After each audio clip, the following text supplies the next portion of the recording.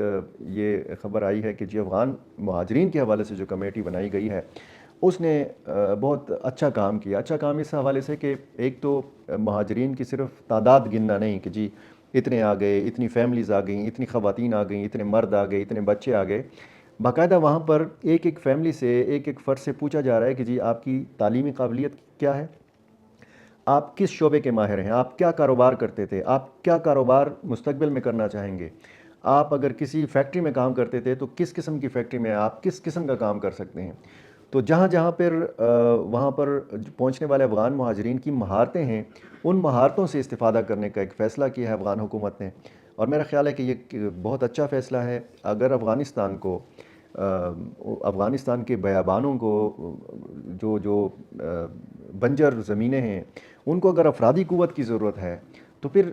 اس صورت میں ایک تیار افرادی قوت مل رہی ہے افغان حکومت کو، اور افغان حکومت چاہتی ہے کہ دنیا بھر میں جو افغانستان کے لوگ پھیلے ہوئے ہیں وہ واپس آئیں اور اپنے ملک کو آباد کریں، اپنے وطن کی تعمیر نو میں حصہ لیں۔ اور کچھ لوگ تو یہ بھی کہتے ہیں کہ یہ جو جتنا بھی فیصلہ ہوا ہے یہ افغان طالبان کی باہمی مشاورت سے، خفیہ مشاورت سے ہوا ہے، کیونکہ افغان طالبان چاہتے ہیں کہ جو لوگ افغانستان چھوڑ کے گئے ہیں وہ واپس اپنے ملک میں آئیں۔ اب ظاہر ہے کہ یہ جتنے بھی اس مرحلے میں ہم نے دیکھا کہ لوگ جا رہے ہیں، یہ تو غیر قانونی یہاں پر پاکستان میں مقیم تھے، اور پھر کچھ لوگ ظاہر ہے کہ یہ چاہتے ہیں کہ تمام کے تمام افغان مہاجرین جو ہیں وہ اپنے وطن واپس چلے جائیں۔ مختلف لوگوں کی مختلف رائے ہے، میں تو صرف انسانی حوالے سے بات کر رہا ہوں کہ جو صورتحال میں نے ان افغانوں کی دیکھی ہے، ان انسانوں کی دیکھی ہے، میں زیادہ تر اس چیز کے اوپر بات کرتا ہوں، اور ہمیشہ میری رائے یہ بھی ہے کہ میں اگر افغانستان نہیں جا سکتا بغیر ویزا لگوائے اپنے پاسپورٹ کے اوپر، بغیر یعنی غیر قانونی طور پر میں افغانستان اگر نہیں جا سکتا تو پھر پاکستان ایک الگ ملک ہے، افغانستان ایک الگ ملک ہے۔ آپ ایران کے قوانین دیکھ لیں، وہاں پر ایران کا جو ماڈل ہے وہاں پر افغان مہاجرین کو کیمپوں تک محدود رکھا گیا ہے۔ اب طریقہ کار جو ہے اس پہ بات ہو رہی ہے، اسی پہ بات ہو سکتی ہے، اور بات ہو رہی ہے اس پہ، اور ظاہر ہے کہ تمام انسان جو ہوتے ہیں کسی بھی ملک کے، کسی بھی مذہب کے، ایک جیسے نہیں ہوتے۔ تمام افغان مہاجرین جو ہے نمک حرام نہیں ہیں، تمام افغان مہاجرین جو ہیں وہ جرائم پیشہ نہیں ہیں، تمام افغان مہاجرین جو پاکستان میں قانونی یا غیر قانونی وہ سارے کے سارے دہشت گرد نہیں ہیں۔ ان میں دیکھیں بہت بڑی تعداد خواتین کی ہے، بہت بڑی تعداد جو ہے وہ بوڑھوں کی ہے، بزرگوں کی ہے، بچوں کی ہے، اور اب وہ بچے تعلیم سے محروم ہو جائیں گے۔ وہ لوگ جو یہاں پر برسر روزگار تھے وہ کئی مہینوں تک، کئی سالوں تک افغانستان کے اندر، ہو سکتا ہے یہ ممکن ہے کہ وہ پھر غیر یقینی کی صورتحال میں جی رہے ہوں وہاں پر۔ ٹھیک ہے کہ افغان حکومت نے ان کے لیے سروے اور ان کو مختلف علاقوں تک پہنچانا، ان کے علاقوں تک پہنچانے کے لیے ٹرانسپورٹ کا بندوبست کرنا، وہاں کے صنعت کاروں کی جو مدد ہے افغان مہاجرین کے لیے، ان کو جس طریقے سے ویلکم کیا جا رہا ہے، یہ ساری باتیں اپنی جگہ، لیکن ایک مستقبل کا جو ایک خوف ہے وہ میں نے ان مہاجرین کی آنکھوں میں دیکھا ہے، ان بچوں کی آنکھوں میں دیکھا ہے۔ بچے بہت زیادہ چھوٹے جو بچے تھے وہ تو ظاہر ہے کہ طورخم بارڈر کے آس پاس اور لنڈی کوتل میں، طورخم اڈے میں نے کھیلتے ہوئے بچوں کو بھی دیکھا ہے۔ وہ جو مستقبل سے اور جو حالات و واقعات سے بے نیاز بچے ہوتے ہیں، جن کو کچھ نہیں پتہ ہوتا، جن کو صرف اتنا پتہ ہوتا ہے کہ جی کھا پی کر اور کھیل کود کر جو ہے نا رات کو سو جانا ہے۔ اب وہ سونا ان کا کیا تھا، 3-4 راتیں انہوں نے ٹرکوں میں گزارے، سفر میں گزارے۔ بہرحال یہ بہت لمبی بحث ہو جائے گی، میں مختصراً اس معاملے پر بات کرنے کے ساتھ ساتھ تھوڑا مختصراً میں سیاست کے حوالے سے بھی بات کروں گا کہ پاکستان مسلم لیگ نے جس طریقے سے کہا جا رہا ہے کہ جی ہواؤں کا رخ پاکستان مسلم لیگ نون کی طرف ہے، اور یہ بھی کہا جا رہا ہے کہ جی دست شفقت بھی اب پاکستان مسلم لیگ نون کے اوپر ہے، یہ بھی کہا جا رہا ہے کہ چوتھی مرتبہ نواز شریف وزیر اعظم بنیں گے۔ سندھ میں سہارا مل گیا ہے مسلم لیگ نون کو، بلوچستان میں سہارا مل گیا ہے، اب اس کو تلاش ہے خیبر پختونخوا میں۔ خیبر پختونخوا میں سب سے پہلا جو رابطہ کیا ہے نواز شریف نے وہ مولانا فضل الرحمان کے ساتھ کیا ہے، اور اس رابطے سے بھی آپ اندازہ لگا سکتے ہیں کہ یہ دونوں جماعتیں مستقبل کی اتحادی ہیں، یہ دونوں جماعتیں مستقبل میں شراکت اقتدار میں بھی حصہ لیں گی، یعنی جمعیت علماء اسلام کو اگر وفاق میں حصہ ملے گا تو اس کو بلوچستان میں بھی حصہ ملے گا، اور ظاہر ہے کہ بہت سارے معاملات ایسے ہوتے ہیں کہ جو میڈیا میں نہیں آتے۔ جس طریقے سے ایک تعزیتی ایک سلسلہ ہم نے دیکھا تھا اسد کیسر اور باقی کچھ رہنما گئے تھے خیبر پختونخوا سے تعلق رکھنے والے، تحریک انصاف کا وفد گیا تھا مولانا فضل الرحمان سے ان کی خوش دامن کی وفات پر تعزیت کا اظہار کرنے۔ یہ بظاہر ایک تعزیت کا اظہار تھا، لیکن بیچ میں اگر آپ دیکھیں تو کچھ لوگوں نے جے یو آئی اور تحریک انصاف کے انتخابی اتحاد کے امکانات پر بھی بات کی ہے، اور یہ جو امکان ہے اس کو یہ دونوں جماعتیں ہتھیار کے طور پر استعمال کر سکتی ہیں۔ اس امکان کو ہتھیار کے طور پر کیسے استعمال کیا جا سکتا ہے؟ دیکھیں، خیبر پختونخوا کے اندر ایک تاثر یہ ہے کہ پاکستان تحریک انصاف پارلیمنٹیرین کو زیادہ توجہ مل رہی ہے، اس کو زیادہ سپیس دیا جا رہا ہے، اس کے لیے زیادہ ارینجمنٹس جو ہیں وہ کی جا رہی ہیں، اس کے لیے زیادہ انتظام کیا جا رہا ہے۔ تو کیوں کیا جا رہا ہے؟ اور یہی چیز ہے جو خوفزدہ کرتی ہے باقی تمام ان جماعتوں کو جو یہاں پر سیاست کرتی ہیں، اور خصوصاً جب ہم بات کریں عوامی نیشنل پارٹی کی، جب ہم بات کریں جمعیت علماء اسلام کی، تو یہ دو ایسی جماعتیں ہیں کہ جن کا دعویٰ ہے کہ آنے والا جو دور ہے یا آنے والی جو حکومت ہے یہ ان کی ہے۔ اب جے یو آئی کے تو زیادہ لوگوں کے جو تبصرے ہیں ان میں جے یو آئی سر فہرست ہے۔ اب تحریک انصاف کو ایک خوف ہے کہ اس کو الیکشن سے باہر کیا جا سکتا ہے، جمعیت علماء اسلام کو ایک خوف ہے کہ اس کی جگہ پارلیمنٹیرین یعنی پرویز خٹک اور محمود خان کی جماعت کو زیادہ توجہ مل سکتی ہے۔ تو یہ جو دونوں جماعتوں کے آپس کا جو اتحاد کا امکان ہے اس کو ہتھیار کے طور پر استعمال کیا جا سکتا ہے، اور ہو سکتا ہے کوئی سرپرائز بھی سامنے آ جائے، مزید ملاقاتیں، مزید رابطے بھی ہوں، اور یہ بتایا جائے اور یہ پیغام دیا جائے ان لوگوں تک کہ جو فیصلے کرتے ہیں کہ جی ایسا نہیں ہے کہ اگر آپ جو سوچ رہے ہیں وہ ممکن نہیں ہے ایسا، اور پھر یہ بھی ہو سکتا ہے، اگر آپ وہ سوچ رہے ہیں تو ہمارے پاس یہ والا پلان بھی ہے، اور اگر یہ والا پلان ہے تو اس میں پھر آپ کو بہت بڑا سرپرائز ملے گا۔ اور نواز شریف کو خیبر پختونخوا کی بھی ضرورت ہے، یہاں سے بھی ان کو سیٹیں چاہیے، یہاں سے بھی ان کو اتحادی جماعتیں چاہیے، اور یہاں پر خیبر پختونخوا کے حوالے سے یہ بھی کہا جا رہا ہے کہ یہاں پر کسی کی اکثریت نہیں آئے گی الیکشن میں، یہاں پر ایک ملغوبہ قسم کا مکس اچار قسم کی ایک حکومت قائم ہوگی، اور اب اس مکس اچار قسم کی حکومت میں جے یو آئی چاہتی ہے اور زیادہ وہ سنجیدگی سے چاہتی ہے کہ یہاں پر ڈرائیونگ سیٹ کے اوپر جمعیت علماء اسلام ہو۔ اب جمعیت علماء اسلام کے اندر اس معاملے پر کیا چل رہا ہے وہ آنے والے ویڈیوز میں آپ کو بتاؤں گا کہ دو بڑے خاندانوں کے بیچ میں کیا کھچڑی جو ہے وہ پک رہی ہے اور کیوں پک رہی ہے، اور اس کے بنیادی کردار کون کون ہیں، اور اس میں اس کھچڑی کو باہر نہیں آنے دینے میں کس رہنما کا کردار ہے۔ یہ ساری چیزیں میں آپ کو بعد میں بتاؤں گا، فی الحال گزارا کر لیجئے۔ اللہ حافظ۔